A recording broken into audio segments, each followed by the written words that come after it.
I work my real job, my real 9 to 5 job. I work at a social media agency, so we work with all for our clients a lot of different social media platforms, and Twitch is one of them. And we always try to, if it works for our client, we would definitely try to do a lot of campaigns and so forth. So you notice a lot of ads that's happening on Twitch when you watch, or anywhere on social media platform, on YouTube or on Facebook or whatever. Those is what I do. Yeah, no, because I wanted to tell. I'm glad that you brought up social media. I didn't realize that that's what you do, like in your real My like real life nine to job. five, Yeah, yeah. no, that's really cool. So let me ask you this. So now you're on both ends of the spectrum because in these like discords that we're in, and we've talked about on the show numerous times, it's less about the music, more about branding, more about social media awareness. So we've touched on that, but I didn't realize that's literally what you do for a living. So you're kind of like you get best of both worlds. You have the music side, you understand social media. So I guess in your words, how important is that coming from the social media background you have? How important is that to marry the two, right? Music, social media awareness. And you know what? It's always a very controversial topic in a way for some people, because a lot of artists think that social media shouldn't be one factor of your brand.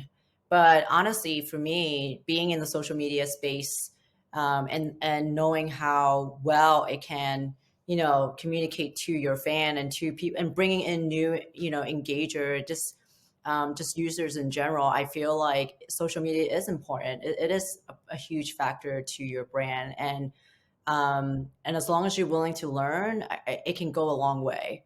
Um, I personally, right now, don't use paid social media to enhance my brand. I All my followers on my social media has all been organic.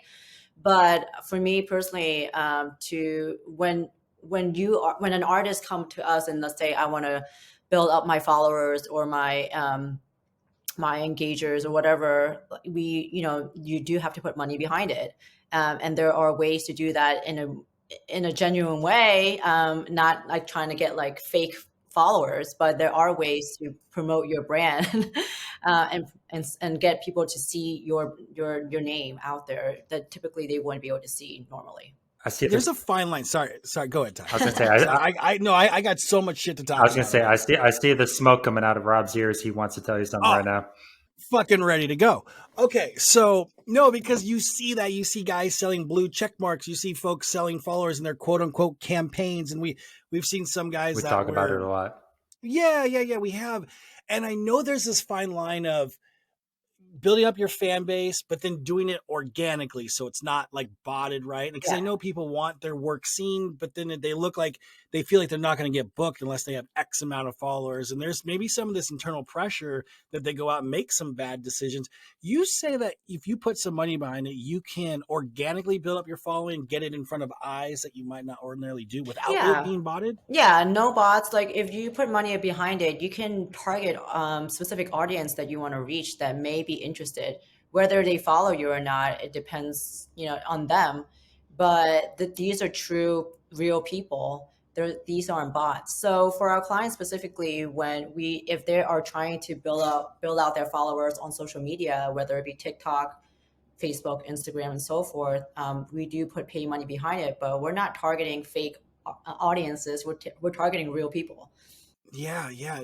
And I know guys, even guys that have somewhat established themselves, Ty, that we know of. We don't need to like go into names. That stuff has already been litigated in all these discords that we're in. But no, I think with the when I've talked to them, they kind of have this feeling of either one, they're getting taken advantage of. They really think that they're doing what you're saying, Sunryse, or two, like you said, they have this pressure. Like I have to hit these numbers. Got to have this profile that looks a certain way.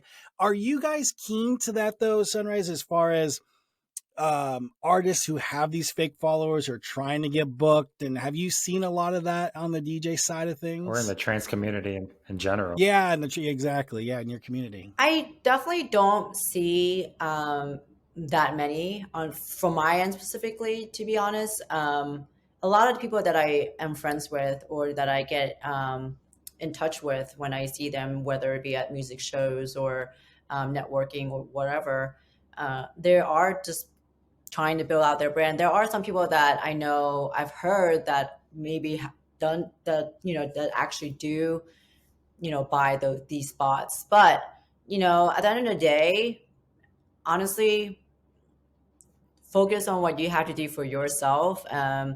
If that works for them, so be it. But for me personally, I'm more about kind of bridging the community in a more organic, genuine way. And however works for you guys, but like for me personally, I rather try it out organically first and kind of go from there. Yeah, sometimes you're going to be in your own mindset here. Like sometimes you're going to see, oh my god, maybe I should get more followers, maybe I should put money behind it. But at the same time, you just have to sit back down and kind of rethink everything and make sure, is this where you want to be? Like, is this, are you going to be proud what you built 5 years from now when you look back? So are you going to be happy with how you created your brand? Well, Ty, you've talked about it. Like bots and botted followers, they're not buying hard tickets to these shows, right? And like if you're spinning somewhere, you might in some cases have like a ticket obligation that you've got to move or whatever the case is. They're not buying hard tickets, No. right? And you've talked about that.